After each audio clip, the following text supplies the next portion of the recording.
Media మిత్రులకు నమస్కారం.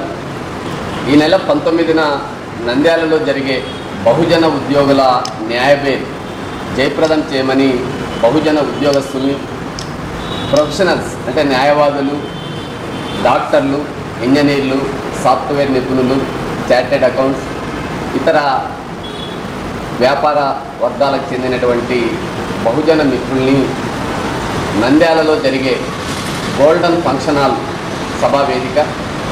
ఈ కార్యక్రమం యొక్క ప్రధాన ఉద్దేశం రాష్ట్రంలో జరుగుతున్నటువంటి రాజకీయాల్లో బలవుతున్నది ఎవరు?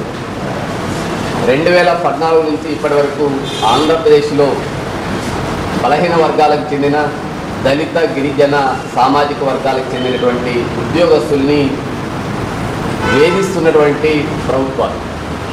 ఈరోజు రాష్ట్ర వ్యాప్తంగా బహుజన ఉద్యోగులకు ఎవరికి ఏమి అన్యాయం జరిగినా రిజర్వేషన్ల పరిరక్షణ సమితి సంపూర్ణమైనటువంటి మద్దతిస్తూ వారి యొక్క సమస్య పరిష్కారానికి ముందుంటుందని ఈ మీడియా సమక్షంలో తెలియజేస్తూ, రెండవది, ఇప్పటి వరకు వివిధ కారణాల చేత తెలుగుదేశం పార్టీ అధికారంలో ఉంటే ఒక సామాజిక వర్గం లబ్ధి జరుగుతూ ఉంది, వైఎస్ఆర్సీపీ అధికారంలో ఉంటే ఇంకొక సామాజిక వర్గం లబ్ధి జరుగుతూ ఉంది. ఒక ప్రభుత్వ ఉద్యోగానికి ఈ కులాలు ప్రాధాన్యత ఎందుకు ఏర్పడింది?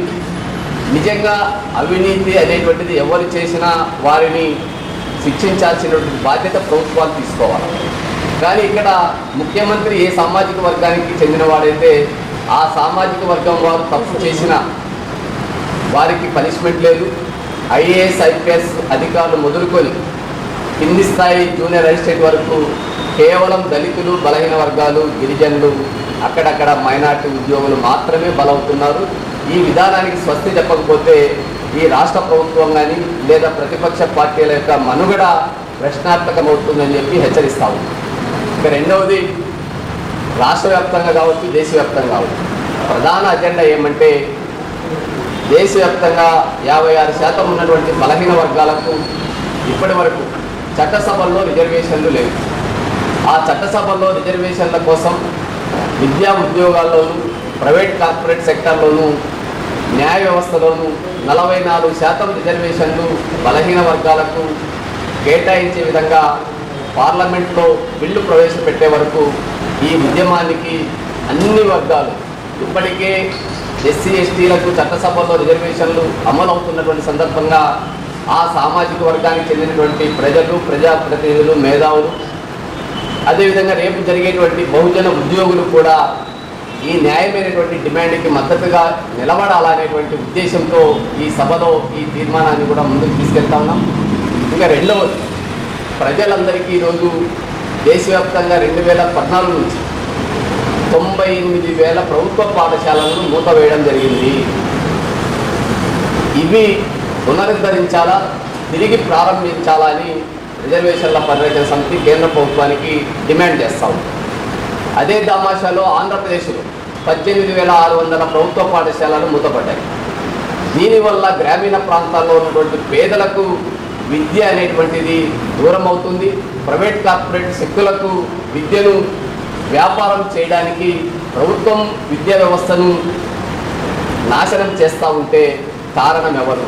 కాబట్టి రిజర్వేషన్ల పరిరక్షణ సమితి ఒక్కటే డిమాండ్, ప్రతి గ్రామంలోనూ ప్రభుత్వ పాఠశాల ఉండాలా, మూతబడినటువంటి ప్రతి పాఠశాలను పునరుద్ధరించాలి. ఇంకా మూడవ పాయింట్, దేశవ్యాప్తంగా ప్రభుత్వ ఉద్యోగం అనేది చదువుకున్నటువంటి ప్రతి నిరుద్యోగికి ఉద్యోగం కల్పించాల్సినటువంటి బాధ్యతను ఒక హక్కుగా ప్రభుత్వాలు ప్రవేశపెట్టాలి. భారత రాజ్యాంగం ఏ విధంగా ప్రాథమిక హక్కుల్లో భాగంగా అనేక హక్కులు చేర్చిందో, ఈరోజు చదువుతున్నటువంటి వారికి ప్రతి అర్హతతో పాటు ఉద్యోగం కల్పించే బాధ్యత ప్రభుత్వాన్ని, అది ఒక చట్టంగా తీసుకురావాలనేటువంటి డిమాండ్. రెండవది, దేశవ్యాప్తంగా రాష్ట్ర వ్యాప్తంగా ఖాళీ ఉన్న ప్రభుత్వ ఉద్యోగాలను భర్తీ చేయాలనేటువంటిది ప్రధాన అజెండా. ఇప్పటి వరకు అనంతపురం జిల్లాలోనే మనం చూస్తే నిన్న కూడా ఒక బీటెక్ అయిపోయి ఉద్యోగాలు లేక ఆత్మహత్య చేసుకున్నటువంటి సంఘటన ఈరోజు పత్రికల్లో చూసాం. 15 రోజుల క్రితం ఎంటెక్ అయిపోయినటువంటి ఒక అబ్బాయి ఆత్మహత్య చేసుకున్నటువంటి సంఘటన చూసాం. ఒకవైపు 22 లక్షల ఉద్యోగాలు అంటున్నారు, 33 లక్షల కోట్ల ప్యాకేజీ ఆంధ్ర పారిశ్రామిక ప్రగతి అంటున్నారు. ఈ విధంగా బీటెక్ ఎంటెక్ చదివినటువంటి బీఎడ్ అయిపోయిన ఎంఎస్సి బీఎడ్ అయిపోయిన ఎంఏ బీఎడ్ అయిపోయిన వారు ఆత్మహత్యలు చేసుకుంటూ ఉంటే ఈ పాలకులకు అవి కనిపించడం లేదా అని చెప్పి దేశంలో రైతుల ఆత్మహత్యలు మొదటి స్థానంలో ఉంటే రెండవ స్థానంలో విద్యార్థుల ఆత్మహత్యలు, ఉద్యోగాలు లేక నిరుద్యోగ ఆత్మహత్యలు చోటు చేసుకోవడం అనేటువంటిది చాలా బాధాకరమైన విషయం. ఏ నిరుద్యోగి ఉద్యోగం రాలేదని ఆత్మహత్యల వైపు వెళ్ళొద్దండి అని చెప్పి వారికి అండగా నిలబడడానికి చనిపోయినటువంటి కుటుంబాలకు 50 లక్షల రూపాయలు ఎవరైతే నిరుద్యోగులు ఆత్మహత్యలు చేస్తున్నారో ఆ కుటుంబానికి ఆ ప్రభుత్వాలు చెల్లించేటువంటి బాధ్యతను తీసుకోవాలని చెప్పి రిజర్వేషన్ల పరిరక్షణ సమితి డిమాండ్ చేస్తూ ఉంది. ఈరోజు వీటితో పాటు న్యాయ వ్యవస్థలు భారత రాజ్యాంగం ప్రకారం రిజర్వేషన్లు అనేటువంటివి ఎస్సీ ఎస్టీలకు ఓబీసీలకు ఈ దేశంలో విద్యా ఉద్యోగాల్లోనూ చట్టసభల్లో అమలు అవుతుంది. ఇప్పటికీ ఈ దేశ జనాభాలో 83% ఉన్నటువంటి ప్రజలకు న్యాయ వ్యవస్థలో రిజర్వేషన్లు లేకపోతే ఈరోజు 38 మంది సుప్రీంకోర్టు జడ్జిలు ఉంటే ఏ ఒక్క దళితుడు కానీ ఒక బలహీన వర్గాల వారు ఆ స్థానంలో కూర్చోవడానికి అర్హులు కాదా? అదేవిధంగా దేశవ్యాప్తంగా దాదాపు 22 హైకోర్టులు పనిచేస్తూ ఉంటే ఏ ఒక్క జడ్జి కానీ హైకోర్టు న్యాయమూర్తులు కానీ బలహీన వర్గాలకు సంబంధించిన వారు, దళితులకు సంబంధించిన వారు, గిరిజనులకు సంబంధించిన వారు లేకపోవడం అనేటువంటిది రాజ్యాంగ విరుద్ధంగా న్యాయ వ్యవస్థలోనే రిజర్వేషన్లు అమలు చేయకపోతే ఈ దేశంలో మెజార్టీ ప్రజలకు న్యాయం ఎక్కడ జరుగుతూ ఉందో అందుకే రిజర్వేషన్ల పరిరక్షణ సమితి బహుజన ఉద్యోగుల న్యాయ బేరీ డిమాండ్ ద్వారా దేశంలో అత్యున్నతమైనటువంటి న్యాయ వ్యవస్థ ఏదైతే ఉందో హైకోర్టు న్యాయమూర్తుల నియామకాల్లోనూ సుప్రీంకోర్టు న్యాయమూర్తుల నియామకాల్లో రిజర్వేషన్లను కంపల్సరీగా అమలు చేయాలని చెప్పి డిమాండ్ చేస్తున్నాం. ఇంకా జనాభా దామాషా ప్రకారం ఈరోజు ప్రతి రంగంలోనూ జనాభా పెరుగుతూ ఉంది, కానీ అవకాశాలు ఎక్కడా లేవు. ఎవరైతే అధికారంలో ఉన్నారో వారి చేతుల్లోనే మొత్తం ప్రకృతి వనరులు వారి చేతుల్లో ఉన్నాయి, పారిశ్రామిక ప్రగతి వారి చేతుల్లో ఉంది, మీడియా వారి చేతుల్లో ఉంది, సినీ పరిశ్రమ వారి చేతుల్లో ఉంది, కార్పొరేట్ వ్యవస్థలు వారి చేతుల్లో ఉన్నాయి. భారత రాజ్యాంగం ప్రకారం ప్రతి పౌరునికి ఒక ప్రభుత్వం కేటాయించేటువంటి ఒక 10 రూపాయలు ఆర్థిక శాఖ నుంచి ఖర్చు పెట్టిన లేదా ఆ కంపెనీలకు భూములు కేటాయించిన, ఆ కంపెనీలకు ఉచితంగా విద్యుత్ ఇచ్చిన, ఉచితంగా నీటిని అందించిన ప్రజల హక్కు అనేది ఉంటుంది, ప్రజల భాగస్వామ్యం ఉంటుంది. ఈరోజు కార్పొరేట్ పాలసీలో ఎంతమంది దళితులు ఉన్నారు? దేశవ్యాప్తంగా 500 కంపెనీలు, వారి సంపద 365 లక్షల కోట్లు అయితే 500 కంపెనీల్లో ఒక దళితుడు లేడు, ఒక బలహీన వర్గాలు లేడు, ఒక మైనార్టీ లేడు, ఒక గిరిజనుడు లేడు. అంటే ఈ దేశ జనాభాలో 87% ఉన్నటువంటి బహుజనులకు దేశ సంపదలో 90% వారు హస్తగతం చేసుకున్న చోట అభివృద్ధిలో వారి వాటా లేకపోతే ఈ దేశ ప్రజలు ఏ విధంగా అభివృద్ధి చెందుతారో, ఈ దేశం ఏ విధంగా అభివృద్ధి చెందుతుందో ఈ దేశాన్ని పరిపాలించేటువంటి పాలకులు సమాధానం చెప్పాలా? ఎవరికి మీరు కేటాయిస్తున్నారు? భూములను ఎవరికి కేటాయిస్తున్నారు? మైనింగ్ పాలసీని ఎవరికి కేటాయిస్తున్నారు? ఈరోజు ఒక అనంతపూర్ జిల్లాలోనే ఏర్పాటైనటువంటి సోలార్ కంపెనీలు ఎవరివి? విండ్ పవర్ కంపెనీలు ఎవరివి? కియా లాంటి కంపెనీని మనం స్వాగతిస్తాం, కానీ దాని నుంచి లబ్ధి పొందుతున్నది ఎవరు? ఇలా చెప్పుకుంటూ పోతే లక్షల ఎకరాల భూములు దళితులవి, గిరిజనులవి, బలహీన వర్గాలు మాత్రమే సమీకరించి కార్పొరేట్ వ్యక్తులకి, ఆ పార్టీలకు ఎవరైతే కమిషన్లు ఇస్తారో వారికి అప్పగించారు. భూమి లేకుండా రోడ్ల మీద పడింది బలహీన వర్గాలు, దళితులు, గిరిజనులు. లబ్ధి పొందుతున్నది మాత్రం అగ్ర కులాలకు చెందినటువంటి కార్పొరేట్ వ్యక్తులకు దళాలుగా పనిచేస్తున్నటువంటి సామాజిక న్యాయం రాజ్యాంగపరంగా పరిపాలన చేస్తామని వాగ్దానం చేసినటువంటి రాజకీయ పార్టీలను ఏర్పాటు చేసుకొని ప్రజల్ని చిన్నాభిన్నం చేస్తున్నటువంటి వీరు కేవలం దళారి పాత్ర పోషిస్తూ ఉన్నారు. ముఖ్యమంత్రులు దళారులుగా వ్యవహరిస్తున్నారు, మంత్రులు దళారులుగా వ్యవహరిస్తున్నారు, ఎమ్మెల్యేలు, ఎంపీలు, ఎమ్మెల్సీలు దళారులుగా వ్యవహరిస్తున్నారు. అందుకే మా వాటా ఎక్కడని మేము అడుగుతా ఉన్నాం. మీరు మమ్మల్ని తాకట్టు పెట్టి మీరు లబ్ధి పొందుతున్నారు, మాతో ఓట్లు వేయించుకొని మీకు అధికారాన్ని చట్టబద్ధం చేసుకొని మా ఆస్తుల్ని కొల్లగొడుతున్నారు, మాకు విద్య లేకుండా చేస్తున్నారు, వైద్యం లేకుండా చేస్తున్నారు. ఇవన్నిట్లో కూడా వాటా మాకు కావాలని చెప్పి రిజర్వేషన్ల పరిరక్షణ సమితి బహుజన ఉద్యోగుల న్యాయబేరీలో అజెండాగా పెట్టబోతుంది. వీటి కోసం బహుజన ఉద్యోగులకి అండగా ఉంటూ రేపు జరిగేటువంటి సామాజిక చైతన్యంలో ప్రజలకు పాలకులకు మధ్యస్థులుగా ఈ మేధావర్గం. ఎందుకంటే ఉద్యోగస్తులు ఎవరి దయాదాక్షణ్యాల మీద ఆధారపడి అడుక్కోవాల్సినటువంటి అవసరం లేదు. ప్రభుత్వ కార్యాలయాల్లో వివిధ శాఖల్లో మీరు పనిచేస్తున్నటువంటి వారు మీరు నిజాయితీగా మీ కింది సామాజిక వర్గానికి, మీ తోటి సామాజిక వర్గానికి సహాయం చేస్తూ నిన్ను ఇబ్బంది పెడుతున్నటువంటి పాలకులకు ప్రశ్నించేటువంటి వేదికగా రిజర్వేషన్ల పరిరక్షణ సమితి మీ ముందుకు వస్తోంది.